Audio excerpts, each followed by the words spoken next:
Howdy tubes, welcome back. So we're still back here in the bedroom. We got two videos back here left. This one's going to be installizing of the windows, and then the next video will be the cabinet doors. I'll show you more in detail when we get to them, but I want to explain briefly how the windows work. They're a two-piece, sort of a clamshell top deal. And if you'll remember, the window openings, the rough openings, have got a piece of square tubing, 1.5-inch square tubing, right there. And what that tubing does is it gives a wall rigidity in that you can't collapse it. If you pull in from the outside metal and the inside wood, it's going to be solid as a rock. And anyway, how the windows work is the window pops in from the outside, then there's a trim ring that goes on the inside, and you screw those two together, and it actually sandwiches like a clamshell or whatever. That's probably the wrong word, but smashes the wall between the windows. And if you put butyl tape or butyl caulk on the outside of it or whatever, it holds it very tightly. Now, the square tubing that's in this coach, if you recall, is squared off. It doesn't have a radius in it, and the windows are radiused. And I'll have to be careful because the inside trim ring is only probably about 1/2 inch. So if you under radius the radius, if you square off the radius, you'll be able to see behind it. Now, I'll show you more detail in a minute, but what I'm planning on doing is taking a 2x4, this is the same width as a 2x4, and making the radius triangle, if you would, that'll go up here in this corner, so that the radius edge of the window will have something rigid to keep the wall from flexing in, because this metal is relatively flexible, and if it wasn't supported in the corners, the metal would simply flex in and probably create a leak instead of mashing out the butyl caulk. So I've got a router with a bearing on it. This bearing will sit up against the square tubing and cut let you cut the plywood off very smoothly. I'm just going to sort of sneak up on the corners. Like I say, I don't want to square off the radius, and so I'll kind of sneak up on the corners real quick. But first things first, let me set you over in a corner, and I'll take this router and we will hack the window hole roughly out.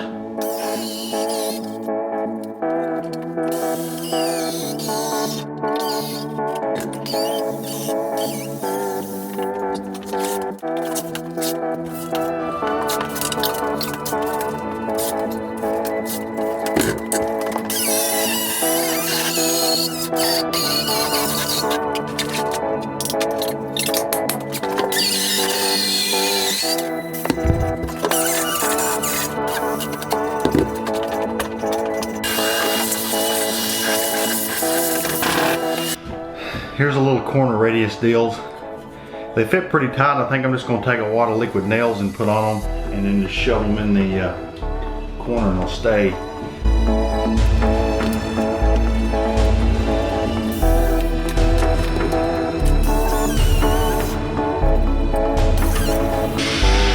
that didn't work.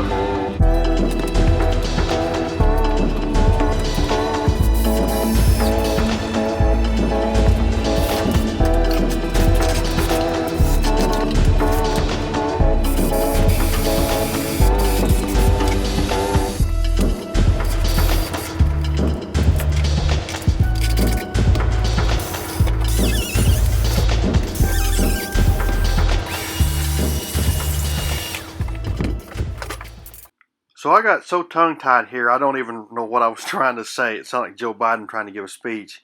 But anyway, the piece of wood I put in here, the corner radius, didn't stay with the liquid nails, and the router went too far in, and I cut a chunk out there. I'll put screws in all these, and then I'm gluing in a small piece of wood here, and after I put the window back in, I'll just put a little bit of caulk and paint. You can just barely see it. Re-roll this. The router marked the wall up pretty bad over here. I don't know if you can see it. So I had to put some paint over it.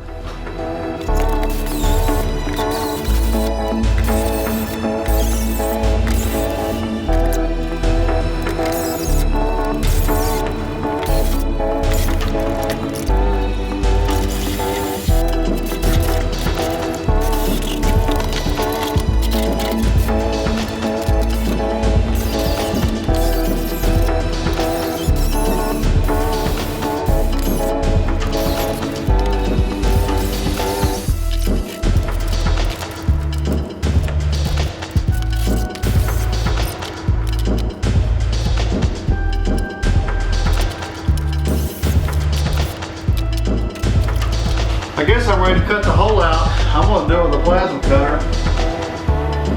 I'm not sure if this is the best way, but I'm going to do it. Anyway, I'll just be able to chase this line around, see what happens.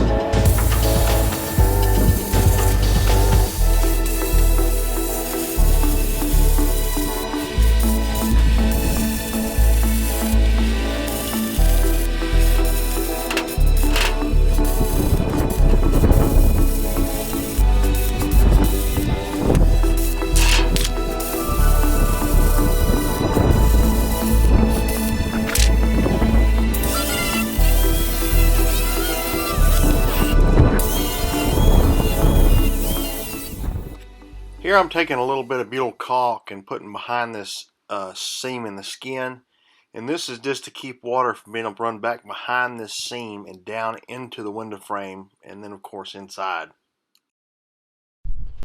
So here's the window. Here's what you'll see on the inside. This is the piece you'll see you put in a minute, minus this trim ring. How this works is I've got this butyl tape. We'll run this along this seam. This is what contacts the skin of the body. Stick the window in, and then this trim ring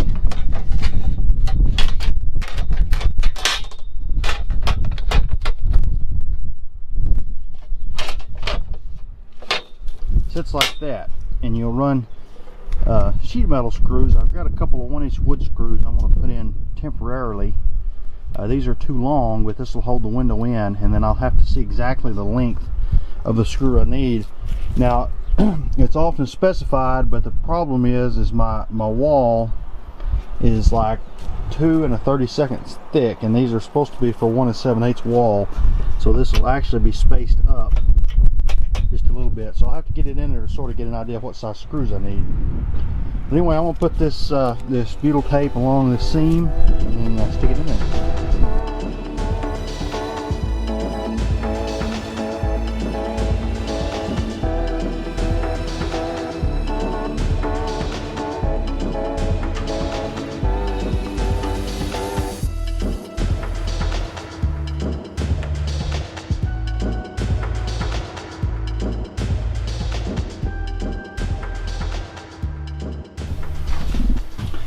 So I about had a problem. I don't know if you could tell, my hole is almost too big for the window.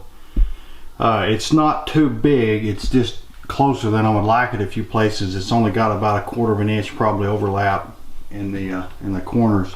Anyway, I took some RTV silicone and packed in this crack here, and I think after it sets up, even if there wasn't any sealant at all, it wouldn't leak. But anyway, I'm going to put the trim ring on it.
So I guess that's that. You know, there wasn't a whole lot to it. I've got some black-headed number 10 by 3/4 screws ordered. I just bought them on Amazon. I actually got some white ones too for the little cover. I've got to, about the only thing I've got left to do, I've got to put a temperature sensor thing. I don't know exactly where I'm going to put it. It hooks up the air conditioner so the thermostat reads the temperature back here to turn this air conditioner off and on. I may just mount it over here. It's just a little deal. I think I can just snake the wire over and put it right here on the ceiling.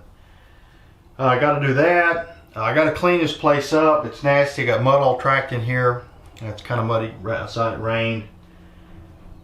And then the next video is I'm going to make the all the cabinet doors. That'll be the next video. After that, the only thing I really have left, I've got to get a fresh water tank and put a fresh water tank in here, but it's about $1,000 bucks.